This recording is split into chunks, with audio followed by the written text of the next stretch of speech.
हिंदुस्तान जिंदाबाद, पाकिस्तान मुर्दाबाद, हिंदुस्तान जिंदाबाद, पाकिस्तान मुर्दाबाद, हिंदुस्तान जिंदाबाद, पाकिस्तान मुर्दाबाद, भारत माता की जय, भारत माता की जय, भारतीय सेना जिंदाबाद, भारतीय सेना जिंदाबाद, दोस्तों ये खुशी साफ देखी जाती है। जय, भारत माता की जय, भारत माता की जय, यही नज़ारा पूरे देश में आपको भारतीय दिखाई पड़ेगा सेना दोस्तों। जिंदाबाद भारतीय इसी सेना तरह से जिंदाबाद,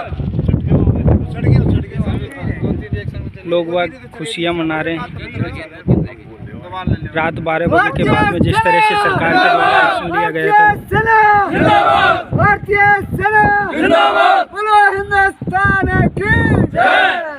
दोस्तों रात 12 बजे भारतीय सेना के द्वारा पाकिस्तान के ऊपर कड़े एक्शन लिया जाता है। एयर स्ट्राइक की जाती है, जिन पर आतंकियों के 9 ठिकानों पर एयर स्ट्राइक होती है, जिनमें करीब 90 से 100 लोग मारे जाने की खबर है और करीब 150-200 आदमी हताहत की खबर है। इस बात को लेकर के पूरे देशवासियों में खुशी है। हर्षोल्लास के साथ लोग वाग पटाखे चला के खुशियाँ मना रहे हैं। हमारे साथ नाइडा ग्राउंड में जो पूर्व सैनिकों का संगठन है वो हमारे साथ मौजूद है। आइए इनसे बातचीत करते हैं किस तरह से।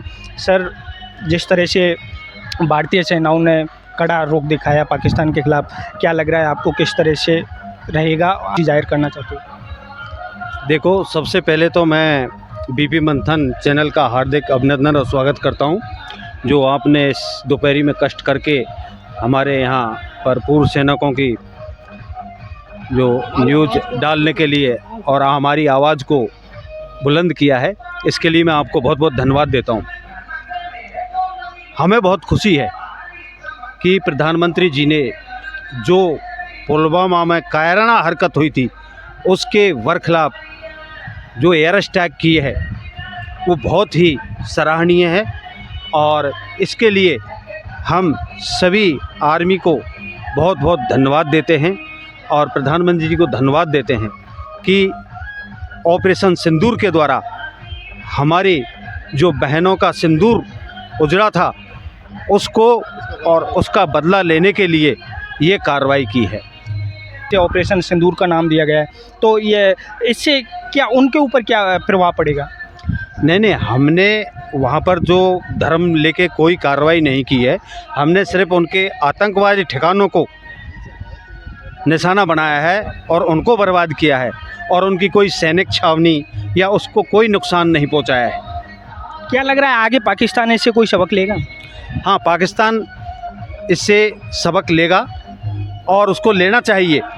अगर वह कोई कायराना हरकत और करता है या कोई भी हलचल करता है तो हम सब पूर्व सैनिक हमारे सैनिकों के साथ कंधा से कंधा मिलाकर लड़ने के लिए तैयार हैं और मोर्चा संभालने के लिए तैयार हैं। दोस्तों इन सबका कहना ये पहलगाम हमले के 14 दिन बाद आज भारतीय सेना ने पाकिस्तान पर एयर स्ट्राइक की है, जिसमें करीब 100 से 90 लोगों की मारे जाने की खबर है।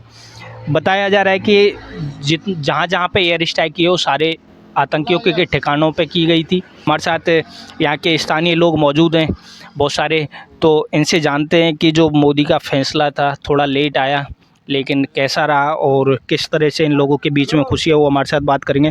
गोविंद जी, क्या लग रहा है, कैसा? पुष्पेंद्र जी, आज जो भारतीय सेना ने, तीनों सेनाओं ने एक साथ मिलकर रात को 1 बजे एयर स्ट्राइक किया पाकिस्तान पर, जो हमारे निर्दोष लोग पुलवामा में पाकिस्तान नापाक हरकत करते हुए उनको धर्म पूछ के उनको मारा गया था, उनके आज भारतीय सेना ने उनका बदला लिया है और भारतीय सेना हमेशा इस तरह का बदला लेती रहेगी। और पाकिस्तान इस चीज़ से समझ जाए कि जो पहले वो छोटे छोटे आतंकवादी हमला करके भारतीय सेना चुप हो जाती थी, अब चुप बैठने वाले नहीं है, पाकिस्तान में घुसकर मारने की क्षमता रखते हैं और भारतीय सेना ने ये करके दिखाया है। पिछले साल भी एयर स्ट्राइक किया था, पिछली बार जब इन्होंने आतंकवादी हमला किया था, अब किया है। अब इसके समझ में नहीं आ जाता तो आगे ऐसा न हो पाकिस्तान को ही इस नक्शा से मिटाना पड़े। दोस्तों इन सब के बीच में चर्चा यही है कि जिस तरह से जो पहलगाम में आतंकी हमला हुआ था उसमें धर्म पूछ के लोगों को वहां पे मारा गया था, और अब जो ये ऑपरेशन का नाम रखा है वो भी सिंदूर रखा है। अब इन लोगों के बीच में चर्चा ये है कि उन्होंने धर्म पूछ के मारा था, अब हमने धर्म बता के उनको मारा है। और भी हमारे साथ लोग मौजूद हैं। क्या उसको करारा जवाब दिया भारतीय सेना ने। जो पहलगाम हमला किया था, धर्म पूछ के आदमियों को मारा था आतंकवादियों ने, तो मैं कैप्टन रामहरी, जिला दौसा, यहाँ पे पूर्व सैनिकों का सैनिक संगठन बनाया हुआ है, तो हम उस पहलगाम हमले की घोर निंदा करते हैं। और जो हमारी भारत सरकार और इंडियन आर्मी ने जो अभी 9 स्ट्राइक किए, वो हम बहुत खुश हैं। और ज़रूरत पड़ी भारतीय सेना को तो हम जाने के लिए तैयार हैं, और हम बिल्कुल तैयार हैं और मुँह तोड़ जवाब देने के लिए तैयार हैं। पाकिस्तान को ध्वस्त कर सकते हैं। क्या कहोगे सर, यदि दोबारा ज़रूरत पड़ती है भारतीय सेना को आपकी तो? हम पूर्व सैनिक संगठन दोबारा से जंग के लिए तैयार हैं। हमें हुक्म की इंतज़ार है, मोर्चा संभालने के लिए पूरी तरह से तैयार हैं। ईंट का जवाब पत्थर से देने के लिए हम तैयार हैं, पूर्व सैनिक संगठन तहे दिल से। दोस्तों, इन सबका कहना यही है कि जिस तरह से आतंकवादियों ने अपना यहाँ के जो सिविलियंस थे उनका धर्म पूछ के उनको गोली मारी थी, अब भारतीय सेना वहाँ पे धर्म बता करके उनको गोलियाँ मार रही है, गोलियाँ खिला रही है। ऐसा पहली बार हुआ है जब किसी देश में इस तरह से बड़े सटीक तरीके के साथ इतनी बड़ी एयर स्ट्राइक करनी पड़े भारतीय सेना को। ऐसी खबरें हम आपको दिखाते रहेंगे, देखते रहिए दोस्तों। बीपी मंदन के साथ पीके गुजर। भारत माता की जय, भारत माता की जय, भारत माता की जय।